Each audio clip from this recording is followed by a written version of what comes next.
আচ্ছা বন্ধুরা, বলুন তো, মানুষ ব্যতীত অন্য কোনো প্রাণীর সাথে কি কথা বলা সম্ভব? এখনকার যুগে আমরা তো কত কিছুর সাথে কথা বলি, নিজে পোষ্য প্রাণী, এআই এবং আরও কত কি। কিন্তু এমন কি কোনো জিনিস আছে, এমন কি কোনো প্রাণী আছে যেটা কিনা মানুষের মতো ইন্টেলিজেন্ট, মানুষের মতোই তর্ক বিতর্ক করতে জানে, ইমোশন জানে এবং সব কিছু জানে? মানুষের সাথে মাঝে মধ্যে সাক্ষাৎও হয়, কথাও বলে, সামনে আসে এবং দেখা যায় না কিন্তু কথা শোনা যায়। চলুন আজকে আমরা আলাপ আলোচনা করব এমন কিছু তথ্য নিয়ে, এমন কিছু ঘটনা নিয়ে যেগুলো মানুষ আর জিন জাতির মাঝে কথোপকথন নিয়ে আলাপ আলোচনা করা হবে। আসসালামু আলাইকুম বন্ধুরা, সকলকে স্বাগত জানাচ্ছি দ্য এক্সক্লেমেটরি সায়েন্সের নতুন পর্বে, যেখানে আমি আজকে আলাপ আলোচনা করব আমাদের নতুন কিছু তথ্য নিয়ে। যেখানে আমি নরসিংদী যে বাসাটাতে থেকেছি, সেই বাসার কেয়ারটেকার যে ভাইয়াটার সাথে আমি কথা বলেছি, ওনার লাইফে কিছু এক্সপিরিয়েন্স নিয়ে, কিছু প্যারানর্মাল এক্সপিরিয়েন্সেস নিয়ে আজকে আমরা আলাপ আলোচনা করব। ওনার ইন্টারভিউয়ের যে তথ্যগুলো আছে, ওনার ইন্টারভিউয়ের যে কথাগুলো আছে, আমি সরাসরি আপনাদেরকে তুলে ধরবো। এবং হচ্ছে ভিডিওটিতে ওনার ফেসটি আমার হাইড করতে হয়েছে এবং ওনার ঠিকানা এবং নামও আমার হাইড করতে হয়েছে ওনার সেফটি পারপাসের জন্য, যেহেতু এই ঘটনাগুলো সত্য এবং এগুলোতে অনেক সময় রিস্ক থেকে যায়, যাদের সাথে ঘটে থাকে, যারা শেয়ার করে এদের রিস্ক থেকে যায়। সো এই কারণে আমি হচ্ছে গিয়ে ওনার নাম এবং ওনার ফেসটা রিভিল করতে চাচ্ছি না। সো চলুন, আপনাদেরকে অনেক দিন অপেক্ষা করিয়েছি এই ভিডিওটির জন্য, আজকে আর অপেক্ষা না করিয়ে শুরু করা যাক। এই যে আপনারা সুন্দর একটি গ্রামের দৃশ্য দেখতে পাচ্ছেন, এই যে সুন্দর পুকুর পাড়টি দেখতে পাচ্ছেন, রাতের বেলা ঝলমলে পুকুর পাড়ে, এবং এই যে সামনে আমাদের ভাইয়াটি দাঁড়িয়ে আছেন, উনি আজকে আমাদেরকে ওনার কিছু তথ্য এবং ওনার জীবনে ঘটা কিছু এক্সপিরিয়েন্স শেয়ার করবেন। তো চলুন ওনার কাছ থেকে আমরা ঘটনাগুলো শুনি। উনি হচ্ছেন আমাদেরকে কিছু ওনার জীবনে ঘটা কিছু মানে অলৌকিক কিছু ঘটনা আমাদের সাথে আলাপ করবেন। ওনার সাথে বেশ কিছু ঘটনা ঘটেছেন, উনি নিজে সাক্ষী প্রমাণ পেয়েছেন। তো ছোটোবেলা থেকে ওনার সাথে টুকটাক বিভিন্ন ধরনের কাহিনী ঘটেছে। তো আজকে ওনার কাছ থেকে আমরা কিছু কাহিনী শুনবো। তো ভাইয়া বলেন।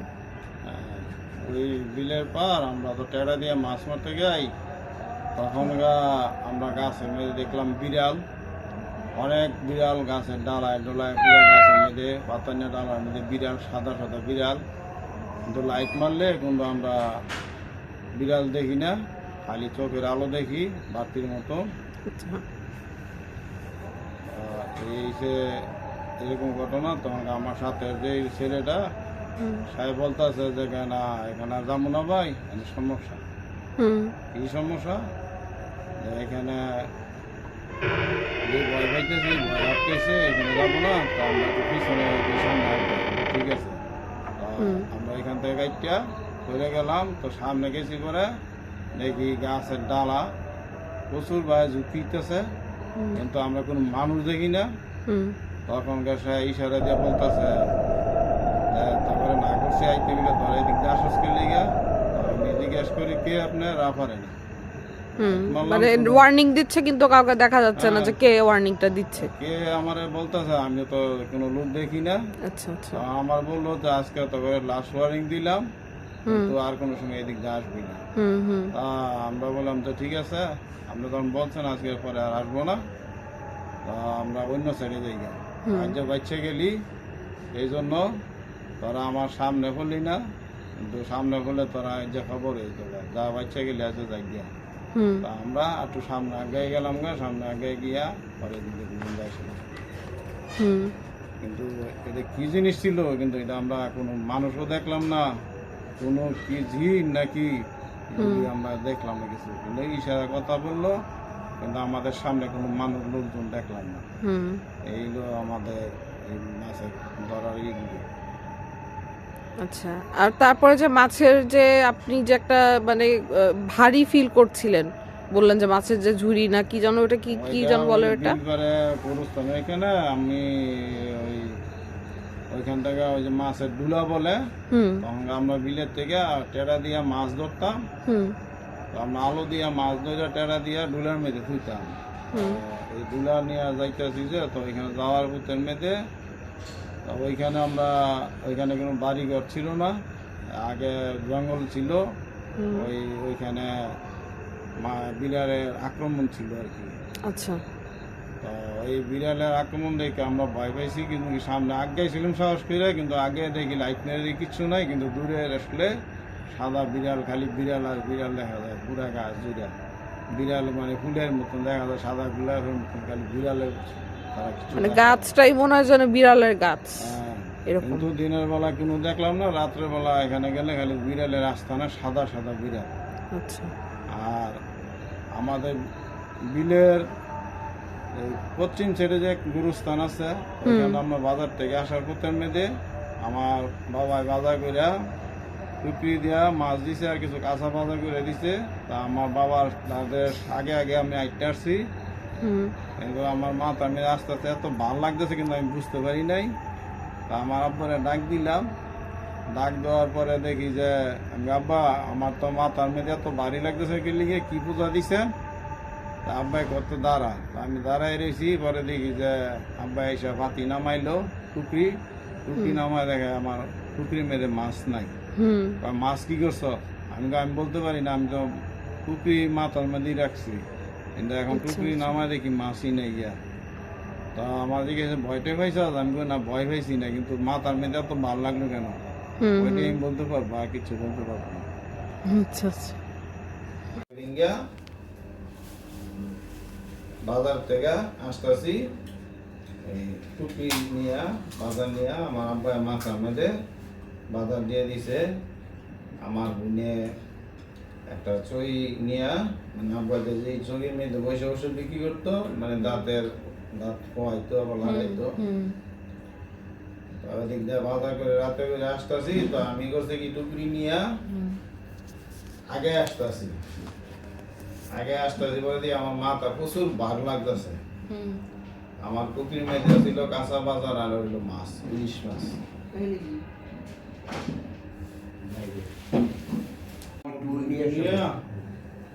তারপরে আসতেছি, আমার মাথার মধ্যে ছিল কাঁচা বাজার আর হচ্ছে মাছ, ইলিশ মাছ।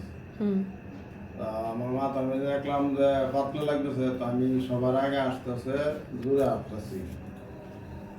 একটু চাপ যখন লাগছে, মানে আমার মাথার মধ্যে প্রচুর ভালো লাগতেছে, আমি বুঝতে পারতেছি না।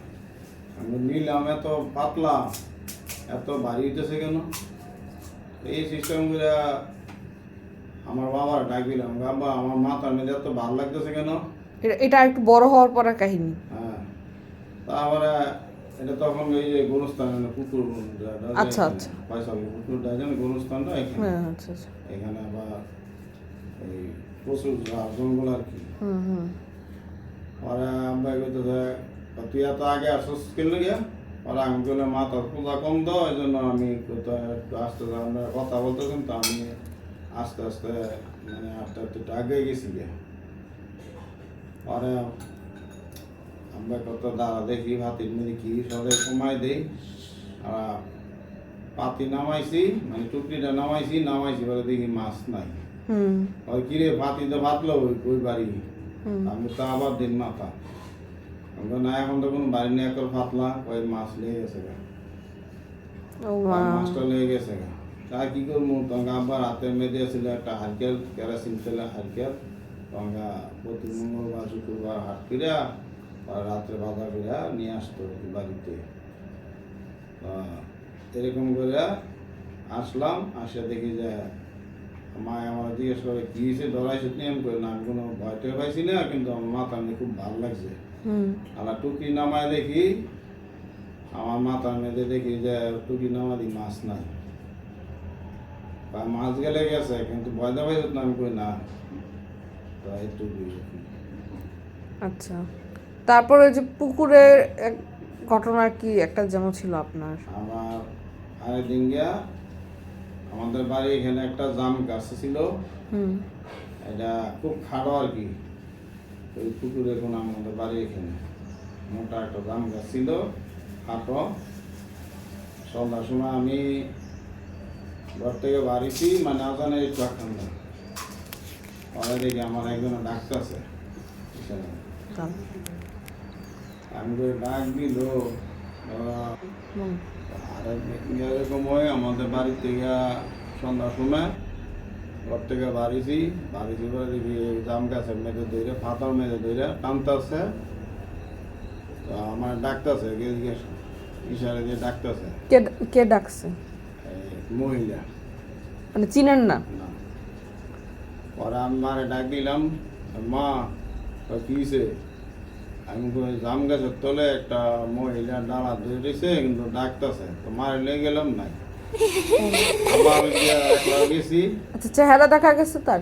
না, মানে মহিলা একটু শাড়ি কিনতো না, মুখ টুক ঢাকা, মানে মুখের কোনো ফেস কাটিং বোঝা গেছে না, কিছু বোঝা যায় না। কালিয়ান দেখে শুনে। আচ্ছা আচ্ছা। ঘরে মায় কয় কই কি দেখলি তুই? আমি কই হয় যে ডাকতেছে। মায় আবার আসলো, কয় নাই কেউ। এরকম করে আমি 4-5 বার ইয়ে করলাম, তো আমি একলা আসি তখন দিয়ে সামনে দাঁড়ায় রয়েছে, যখন গা মায় জায়গা তখন গিয়ে আবার সামনে আসে, তখন আমি মারে নিয়ে আসি তখন দিয়ে আর কেউ নেই। এই হলো পরিবেশ। আচ্ছা, তো মানে কিছু একটা বলতে আসছিল সে হয়তো বা আপনাকে। আমার এই সাথে যে এই টাইমে তো আসা কোনো সম্ভব না, 3 সন্ধ্যাবেলা এরকম সময় আজানের সময়, তখনকার তো আমরা ছোট, তখনকার বাড়া সম্ভব না। তা এরকম করে আবার ডাক ডুক দিয়ে আবার মা একবার করছে কি এই কেরাসিনের হালকিন নিয়ে সামনে আগাইছে, আগে দেয় কিচ্ছু নেই। তা আইসা ঘরে গেছে আবার আমি তো আবার একটু সুবিধা দেখি, তাকায় দেখি যেন দাঁড়ায় রয়েছে ঠিকই এই জায়গার মধ্যে। না, শুধু আপনিই দেখতেছেন? আমি দেখতেছি, কিন্তু মারে নিয়ে আসলে কিচ্ছু দেখি। ও মা। এই যে পরিবেশের মধ্যে পরে যখন অন্ধকার হয়ে গেছে পরে আর কিছু দেখি না, পরে আমরা তো ঘরের ভিতরে ঢুকে গেলাম গা। এই হলো ঘটনা। আর পুকুরে যে এটার মধ্যে বলছি, এটা হলো এই যে এই পুকুরে? এই যে আচ্ছা আচ্ছা। এটা ছিল টিনের ঘর, এল সিস্টেমের। ওই সাইডে রুম, এই সাইডে রুম, মাঝখানে একটু জায়গা খালি ছিল। আচ্ছা। এখানে মধুর শাক বইতো 2-3টা ঘরের দলের মধ্যে। আমি রাত্রে বেলা করে বাড়িতেও যাইতাম না, তো এখানে একটা পিছনে আমার পিছনে একটা টিনের ঘর ছিল, ওটা লাকড়ির ঘর। তো ওইটার মধ্যে ওই যে উপিয়ার পাতা যে পাতা দিত, তা আমি এটার মধ্যে শুয়ে রয়েছি। মানে লোক খুব ইয়া করতেছে, পোহাইতেছে। তার চেহারা বলতে কিছু নাই, কালো অন্ধকার মেসমেসা। তাই মনে হয় যে মানুষ আসতেছে, মনে হয় উঁচু টুচু করবো, সেই জন্য মনে হয় পুকুর বার নামতেছে। পরে আসতে করে আমি চুবিটা খাইয়া দেখি তার আগুন জ্বলতেছে, আর পুকুরতে দিয়ে মাছ ধরে ধরে দিয়ে কামড়ায় খাইতেছে। অনেকক্ষণ মাছ খাইলো, খাওয়ার পরে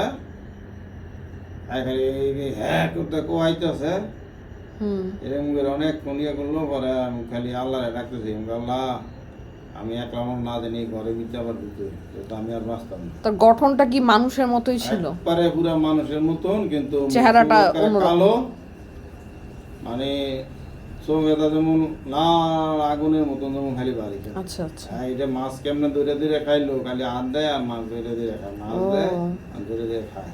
আচ্ছা আচ্ছা, মানে মাইচ্ছা যেটাকে বলা হয় সাধারণত গ্রাম্য ভাষায়। ওটা তো আমি চিনি না। মাইচ্ছা বা মেছভূত যেটা বলে, মানুষের মতন, আচ্ছা। কিন্তু চোখগুলি, শরীর পুরা, মুখ হইলো কালো অন্ধকার, আচ্ছা। শরীর এরকম কালো অন্ধকার। তখন এখানটা কোনো কারেন্ট ছিল না, অনেকক্ষণ প্রায় গিয়া আধা ঘন্টা 1 ঘন্টার মতন, মানে আধা ঘন্টাও না আবার 1 ঘন্টাও না, এরকম বসে খাইছে। খাওয়ার পরে ঘুমাইতে ওরা যাইতে হয়। কতক্ষণ পরে দেখি আজান দিব, যে আজানের একখান দই তাই উঠিয়া পরে দেখি ঘেরাইতে যাইতে পরে এই দিক দিয়ে সিবাদা গিয়া একেবারে এই বাজারের নাকি পরে নদীর পার গেছে। আমি আস্তে আস্তে এটা পিছনে গেলি গাছের আউলি আউলি ঘুরে ঘুরে দেখি, পরে এটা নদীর পার গেছে। এইগুলি একটা জিনিস দেখছি। Quite intense. আসলে ঘটনাগুলো বেশ অন্যরকম এবং paranormal stories, specially the last one that I have heard. And আসলে আমি আরও অনেক ঘটনা ওনার আছে, উনি আমার সাথে শেয়ার করেছেন, এবং সেগুলো আমি পরবর্তী ভিডিওতে আপনাদের সাথে আমি শেয়ার করব। এই ভিডিওতে আমি জাস্ট শুরুর ঘটনাগুলো আপনাদের সাথে শেয়ার করলাম। And I want to let you guys know that পরবর্তী যে ঘটনাগুলো, আপনারা যদি এই ঘটনাগুলো শুনে বেশি ভয় পেয়ে থাকেন, তাহলে আমি আপনাদেরকে একটা সাজেশনস দিব যে নিজের মাইন্ডটাকে স্ট্রং করেন এবং উপরওয়ালাকে অবশ্যই ডাকবেন পরবর্তী স্টোরিগুলো শোনার জন্য, কারণ ওগুলো আরও ভয়ঙ্কর হতে যাচ্ছে এবং এগুলো সম্পূর্ণই ট্রু স্টোরি, যেগুলো কিনা আমাদের দেশের গ্রামে বা ছোট শহরে বলেন, ইভেন ঢাকা শহরেও অহরহ ঘটে থাকে। প্রচুর ঘটনা এরকম আছে। শহরেগুলো শহরের মতো, গ্রামের গঞ্জেগুলো গ্রামে গঞ্জের মতো। And stay tuned with declamatory science. আর টিউন থাকার জন্য আপনাদের অবশ্যই আমার চ্যানেলটিকে সাবস্ক্রাইব করে ফেলতে হবে। ভিডিওটি ভালো লাগলে লাইক করে ফেলবেন, কোনো মন্তব্য জানানো থাকলে কমেন্ট করে ফেলবেন, আর ভালো লাগলে আপনাদের বন্ধু বান্ধবদের সাথে, আপনার ফ্যামিলি মেম্বার্সদের সাথে শেয়ার করে ফেলতে পারেন যদি কিছু সিমিলারিটিস পান বা যদি আপনাদের মনে হয় যে আপনারা জানাতে চাচ্ছেন তাহলে। আর আপনাদের নিজস্ব কোনো স্টোরি যদি থাকে তা অবশ্যই আমার চ্যানেলে দেওয়া লিঙ্কে আমাদের ইমেইল যে অ্যাড্রেসটি দেওয়া আছে সেই অ্যাড্রেসে আপনাদের স্টোরিগুলো শেয়ার করে ফেলবেন, লিখিতভাবেও এবং গিয়ে রেকর্ডিংয়ের মাধ্যমেও সেটি শেয়ার করতে পারেন, যেভাবে আপনাদের সুবিধা মনে হয়। ভয়েস রেকর্ডিংয়ের মাধ্যমে শেয়ার করতে পারেন এবং আপনারা আমাদেরকে অবশ্যই জানিয়ে দিবেন যে স্টোরিগুলো সেটা কি অ্যানোনিমাস রাখবো নাকি নাম, ঠিকানা, কোথায় ইনসিডেন্টগুলো ঘটেছে সেগুলো আমরা জানিয়ে দিব, সেটা অবশ্যই মেনশন করে দেবেন। সো সকলে ভালো থাকবেন, সুস্থ থাকবেন। আল্লাহ হাফেজ, and stay tuned with the exclamatory signs to know the other stories of Naqshbandi. Thank you.